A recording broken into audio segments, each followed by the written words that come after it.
অন্ধকার ঘরে কাগজের টুকরো ছিঁড়ে কেটে যায় আমার সময়।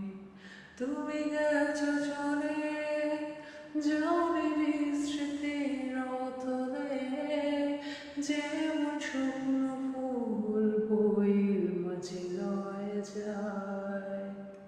রেখে দিলাম তোমায় আমার হৃদয় গভীরে, তবু চলে গেলে এই সাজানো বাগান ছেড়ে। আমি রয়েছি তোমার অপেক্ষায়, নিখোঁজ কালো এই আঁধারে স্মৃতিরা সব খেলা করে রয়েছে